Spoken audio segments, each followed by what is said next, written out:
नमस्कार, मैं मीना गुप्ता आप सभी का स्वागत करती हूँ आपके अपने चैनल साईं जीवनमाला में।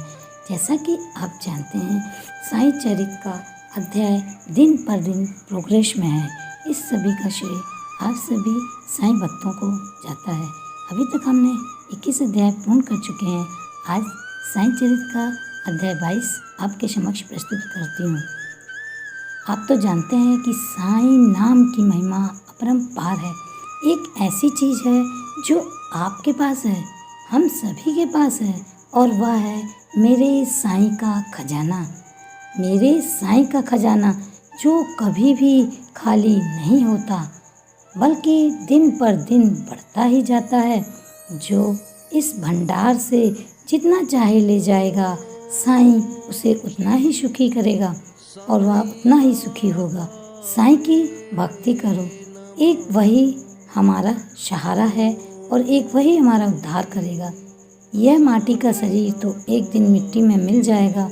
कुछ ऐसा करो जो कि आपका साईं रास्ता दिखाता है। हे मेरे प्रभु साईं जी, मेरे जीवन की डोरी आपके हाथ में है। एक आप ही हैं जो हमें उचित मार्गदर्शन दे सकते हैं ताकि हम की सफलता की ओर आगे बढ़ने की कोशिशें सदा करते रहें। तो चलिए अध्याय 22 आपके समक्ष प्रस्तुत करते हैं। श्रीमती राधाबाई देशमुख की कथा।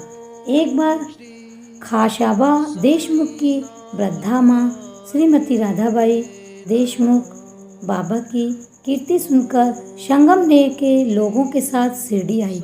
बाबा के श्री दर्शन कर उन्हें अत्यंत प्रसन्नता हुई।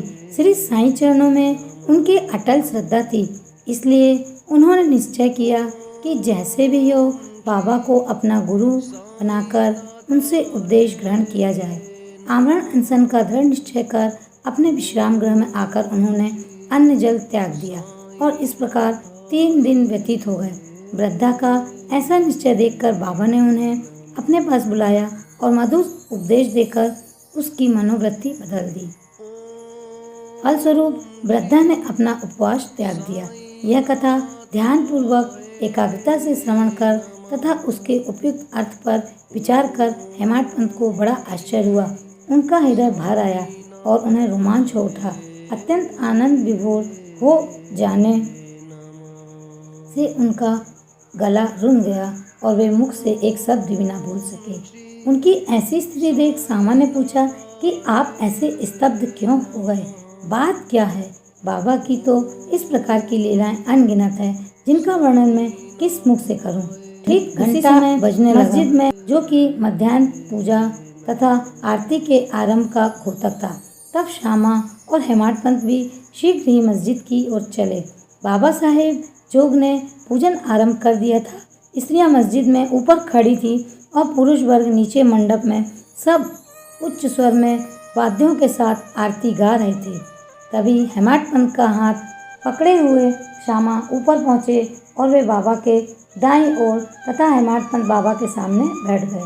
उन्हें देखकर बाबा ने श्यामा से लाई हुई दक्षिणा देने के लिए कहा।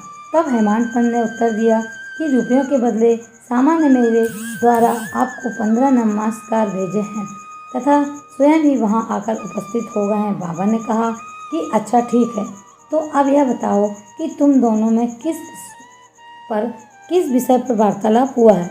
तब घंटे, ढोल और सामूहिक गान की ध्वनि की चिंता न करते हुए हेमाड पंत बड़ी उत्सुकता पूर्वक वार्तालाप सुनाने लगे। बाबा भी उनकी सुनने के लिए अति उत्सुक थे, इसलिए वे तकिया छोड़कर थोड़ा आगे झुक गए।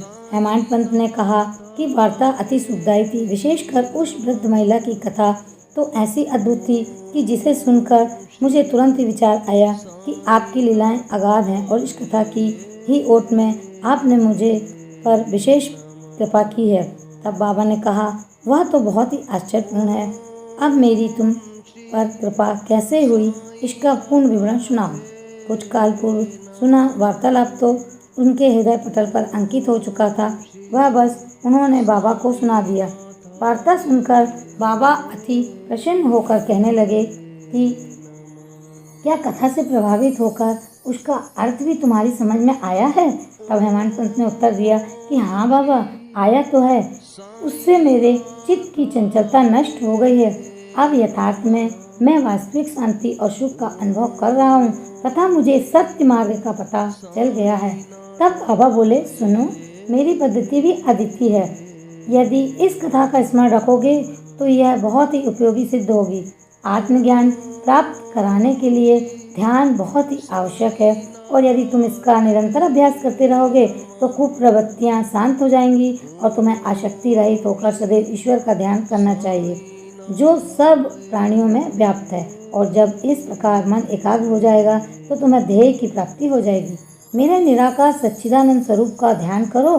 जैसे कि तुम मुझे दिन रात यहाँ देखते हो, इस प्रकार तुम्हारी वृत्तियाँ केंद्रित हो जाएंगी तथा ध्याता ध्यान और ध्येय का पृथक नष्ट होकर ध्याता चैतन्य से एकत्व को प्राप्त ब्रह्मा के साथ अभिन्न हो जाएगा। कछुई नदी के इस किनारे पर रहती है और उसके बच्चे दूसरे किनारे पर। ना वह उन्हें दूध पिलाती है और ना हृदय से ही लगा कर रखती है, पर न केवल उसकी प्रेम दृष्टि से ही उनका भरण पोषण हो जाता है। छोटे बच्चे भी कुछ न करके केवल अपनी माँ का ही स्मरण करते रहते हैं। उन छोटे छोटे बच्चों पर कछुए की केवल दृष्टि ही उन्हें अमृत तुल्य आहार और आनंद प्रदान करती है। ऐसा ही गुरु और शिष्य का भी संबंध है। बाबा ने ये अंतिम शब्द कहे ही थे कि आरती समाप्त हो गई और सबने ऊंचे स्वर में श्री सच्चिदानंद सद्गुरु साईनाथ महाराज की जय का जयकारा किया। आरती समाप्त होने पर प्रसाद वितरण हुआ।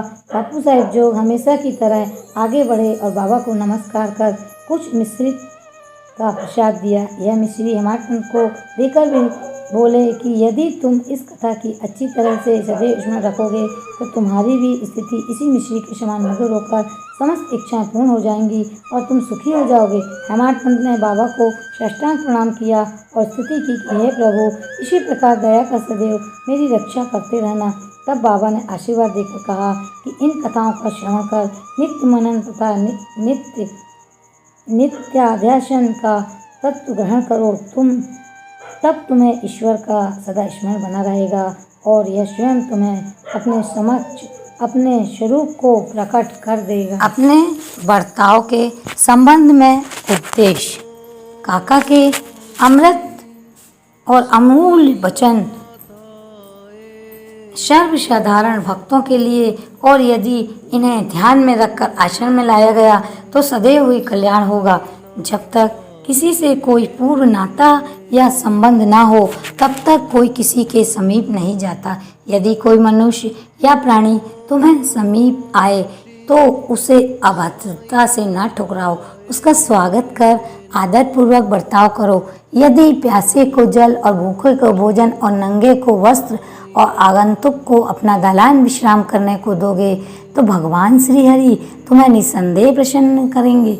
यदि कोई तुमसे द्रव्य याचना करे और तुम्हारी इच्छा देने की ना हो तो ना दो, परंतु उसके साथ अभद्र व्यवहार कभी ना करो। तुम्हारी कोई कितनी ही निंदा क्यों ना करे, फिर भी कटु उत्तर देकर तुम उस पर क्रोध ना करो। यदि इस प्रकार ऐसे प्रसंगों में सदैव बचते रहे तो यह निश्चित ही है कि तुम सुखी रहोगे। संसार चाहे उलट पुलट हो जाए परंतु तुम्हें स्थिर रहना चाहिए। सदा अपने स्थान पर दृढ़ रहकर गतिमान दृश्य को शांतिपूर्वक देखो। एक को दूसरे से अलग रखने का भेद और दैत्य को दीवार नष्ट कर दो जिससे कि अपना मिलन पथ सुगम हो जाए। दैत्य भाव की भेद प्रवृत्ति ही है जो कि मनुष्य के मन में कभी नहीं पनपना चाहिए, जो शिष्य को अपने गुरु से पृथक कर देती है। इसलिए जब तक इसका नाश न हो जाए तब तक अभिन्नता प्राप्त करना संभव नहीं। अल्लाह मालिक अर्थात ईश्वर की सर्वशक्तिमान है और इसके सिवा अन्य कोई संरक्षण करता नहीं है। उनकी कार्यप्रणाली अलौकिक, अनमोल और कल्पना से परे है। उनकी इच्छा से ही सब कार्य होते हैं। वे ही मार्गदर्शन सभी इच्छाएं पूर्ण करते हैं। इसलिए हम परस्पर प्रेम कर एक दूसरे की सेवा करते हुए सदैव संतुष्ट रहना चाहिए, जिससे कि अपने जीवन का ध्येय पा लिया वही धन्य और सुखी है। निंदा संबंधी उपदेश। उपदेश देने के लिए किसी विशेष समय या स्थान की प्रतीक्षा न कर बाबा यथा योग्य समय पर ही स्वतंत्रता पूर्वक उपदेश दिया करते थे। एक बार एक भक्त ने बाबा की अनुपस्थिति में दूसरे लोगों के सम्मुख किसी प्रकार के अशब्द कहे। गुणों की उपेक्षा कर उसने अपने भाई के दोषारोपण में इतने कटु वाक्यों का प्रयोग किया कि सुनने वालों को भी उसके प्रति घृणा होने लगी। बहुधा देखने में आता है कि लोग व्यर्थ ही दूसरों की निंदा कर झगड़ा और बुराइयां उत्पन्न करते हैं। संत तो निंदा को दूसरी ही दृष्टि से देखा करते हैं। उनका कथन है कि शुद्धि के लिए अनेक विधियों में मिट्टी, जल और साबुन पर्याप्त है, परंतु निंदा करने वालों की उपयोगिता भिन्न ही होती है। वे दूसरों के दोषों को केवल अपनी जीभ से ही दूर करते हैं और इस प्रकार वे दूसरों की निंदा कर उनका उपकार ही किया करते हैं, जिसके लिए वे धन्यवाद के पात्र हैं। निंदक को उचित मार्ग पर लाने के लिए साईं बाबा की पद्धति बिल्कुल भिन्न थी। वे तो सर्वज्ञ थे, इसलिए उस निंदक के कार्य को वे समझ गए और मध्याह्न काल में जब लेडी के समीप उनसे भेंट हुई तब उन्होंने विष्ठा खाते हुए एक सुअर की ओर उंगली उठाकर उनसे कहा कि देखो वह कितने पूर्वक विष्ठा खा रहा है, कितने प्रेम पूर्वक विष्ठा खा रहा है। तुम भी जी भर कर अपने भाइयों को सदा शब्द कहा करते हो और यह तुम्हारा आचरण भी ठीक उसी के सदृश है। अनेक शुभ कर्मों के परिणाम स्वरूप ही तुम्हें मानव का जन्म प्राप्त हुआ है और यदि तुमने इसी प्रकार आचरण किया तो सीढ़ी तुम्हारी सहायता ही क्या कर सकेगी। भक्त ने उपदेश ग्रहण कर लिया और वहाँ से चला गया। इस प्रकार साईं बाबा ऐसे ही भक्तों को उपदेश दिया करते थे। यदि उन पर ध्यान देकर नित्य उनका पालन किया जाए तो आध्यात्मिक ध्येय की अधिक दूर ना होगा। एक कहावत प्रचलित है कि यदि मेरा श्री हरि होगा तो मुझे चार पैर पर बैठे बैठे भोजन पहुंचाएगा, यानी भगवान बैठे बैठे खिलाएगा। यह कहावत भोजन और वस्त्र के विषय में सत्य प्रतीत हो सकती है, परंतु यदि कोई इस पर विश्वास कर आलस्य से बैठा रहेगा तो आध्यात्मिक क्षेत्र में कुछ भी प्रगति नहीं कर पाएगा, उल्टे वह पतन की और अंधकार की ओर गिर जाएगा। इसलिए आत्मानुभूति प्राप्ति के लिए प्रत्येक को अपना परिश्रम करना चाहिए। जितना प्रयत्न वह करेगा उसको उतना ही लाभ होगा। बाबा ने कहा कि मैं तो सर्वव्यापी हूँ, विश्व के समस्त भूतों तथा चराचरों में व्याप्त हूँ, मैं अनंत हूँ। केवल उनके भ्रम के निवारण के लिए जिनकी दृष्टि में वे 3.5 हाथ के मानव थे, स्वयं सगुण रूप धारण कर अवतीर्ण हुए। इसलिए जो भक्त अनन्य भाव से उनकी शरण में आए और जिन्होंने दिन रात ही उनका ध्यान किया, उन्हें अभिन्नता प्राप्त हुई। जिस प्रकार की माधुर्य और मिश्री लहर और समुद्र तथा नेत्र ज्योति में अभिन्नता हुआ करती है, जो आवागमन के चक्र से मुक्त होना चाहे वे शांत स्थिर होकर अपना धार्मिक जीवन व्यतीत करे। दुखदायी कटी शब्दों के प्रयोग से किसी को दुखी ना कर सके। उत्तम कार्यों में संलग्न रहकर अपना कार्य करते रहना चाहिए। अनन्य भाव से साईं की शरण में जाना चाहिए। जो पूर्ण विश्वास और श्रद्धा से उनकी लीलाओं का श्रवण कर उनका मनन करेगा और सभी चिंताओं को त्याग देगा, साईं जी उसे सुख की अनुभूति प्राप्त कराएंगे। अनेकों से नाम जब शरण में जब साईं की पहुंच गया तो क्या सोचना।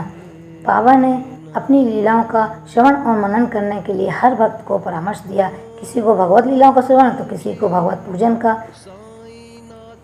साईं चरित का अध्ययन का पठन करने को कहा। अनेकों जन्मों के पाप नष्ट हो जाते हैं यदि आपने साईं चरित का अध्ययन किया तो आप साईं के चरणों के समीप पहुंच जाएंगे। अब हम आपको साईं चरित का अध्याय 23 अगले एपिसोड में बतलाएंगे।